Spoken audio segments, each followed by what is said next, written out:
بسم اللہ الرحمن الرحیم۔ سیرت النبی صلی اللہ علیہ وآلہ وسلم۔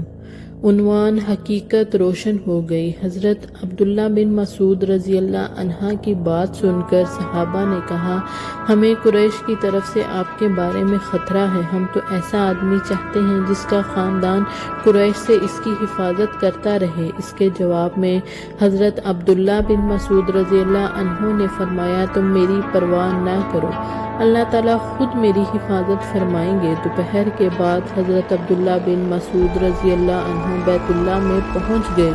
آپ مقام ابراہیم کے پاس کھڑے ہو گئے۔ اس وقت قریش اپنے اپنے گھروں میں تھے۔ اب انہوں نے بلند آواز میں قرآن پڑھنا شروع کیا۔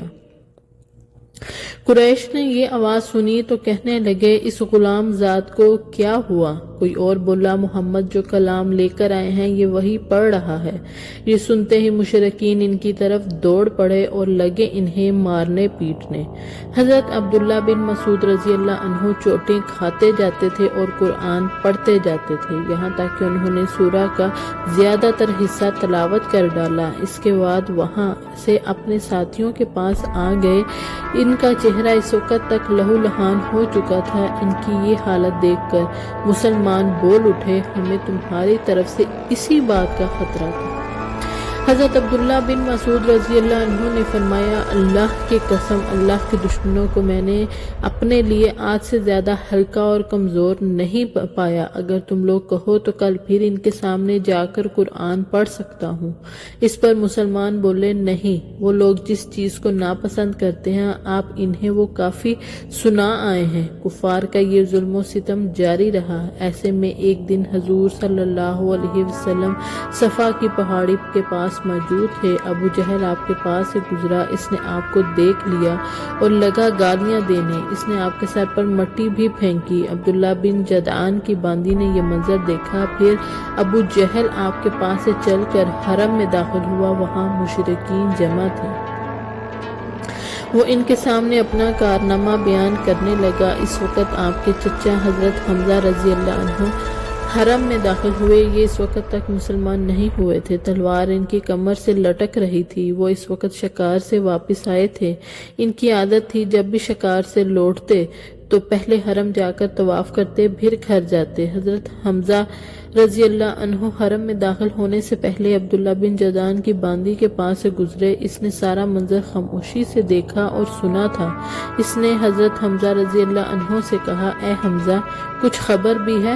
ابھی یہاں ابو حکم بن حشام ابو جہل نے تمہارے بھتیجے کے ساتھ کیا سلوک کیا ہے؟ وہ یہاں بیٹھے تھے۔ ابو جہل نے انہیں دیکھ لیا، انہیں تکالیف پہنچائیں، گالیاں دیں اور بہت بری طرح پیش آیا۔ آپ کے بھتیجے نے جواب میں اسے کچھ بھی نہ کہا۔ ساری بات سن کر حضرت حمزہ رضی اللہ عنہ نے کہا، تم جو کچھ بیان کر رہی ہو کیا تم نے اپنی آنکھوں سے دیکھا ہے؟ اس نے فوراً کہا، ہاں، میں نے خود دیکھا ہے۔ یہ سنتے ہی حضرت حمزہ رضی اللہ عنہ جوش میں آ گئے، چہرہ غصے سے تمتما اٹھا۔ فوراً حرم میں داخل ہوئے۔ وہاں ابو جہل موجود تھا۔ وہ قریشیوں کے درمیان میں بیٹھا تھا۔ یہ سیدھے اس تک جا پہنچے۔ ہاتھ میں کمان تھی، بس وہی کھینچ کر اس کے سر پہ دے ماری۔ ابو جہل کا سر پھٹ گیا۔ حضرت حمزہ رضی اللہ عنہ نے اس سے کہا، تو محمد کو گالیاں دیتا ہے؟ سن لے، میں بھی اس کا دین اختیار کرتا ہوں۔ جو کچھ وہ کہتا ہے وہی میں بھی کہتا ہوں۔ اب اگر تجھ میں ہمت ہے تو مجھے جواب دے۔ ابو جہل ان کی منت سماجت کرتے ہوئے بولا، وہ ہمیں بے عقل بتاتا ہے، ہمارے معبودوں کو برا کہتا ہے، ہمارے باپ دادا کو راستے کے خلاف چلتا ہے۔ یہ سن کر حضرت حمزہ رضی اللہ عنہ بولے، اور خود تم سے زیادہ بے عقل اور بے وقوف کون ہوگا جو اللہ کو چھوڑ کر پتھروں کے ٹکڑوں کو پوجتے ہو؟ میں گواہی دیتا ہوں کہ اللہ کے سوا کوئی معبود نہیں، اور میں گواہی دیتا ہوں کہ محمد اللہ کے رسول ہیں۔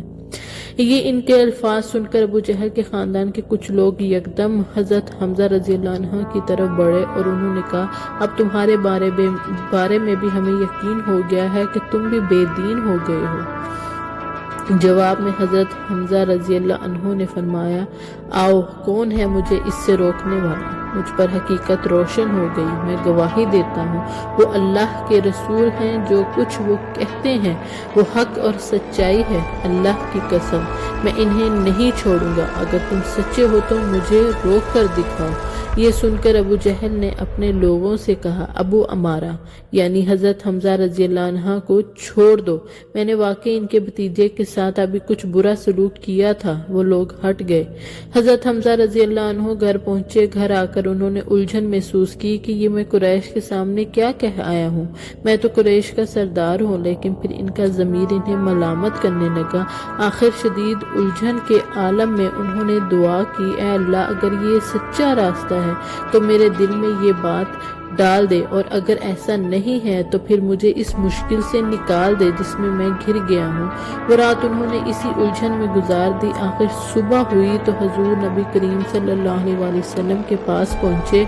آپ سے عرض کیا، بھتیجے میں ایسے معاملے میں الجھ گیا ہوں کہ مجھے اس سے نکلنے کا کوئی راستہ سجائی نہیں دیتا، اور ایک ایسی صورتحال میں رہنا جس کے بارے میں جانتا نہیں یہ سچائی ہے یا نہیں۔ جزاک اللہ خیر۔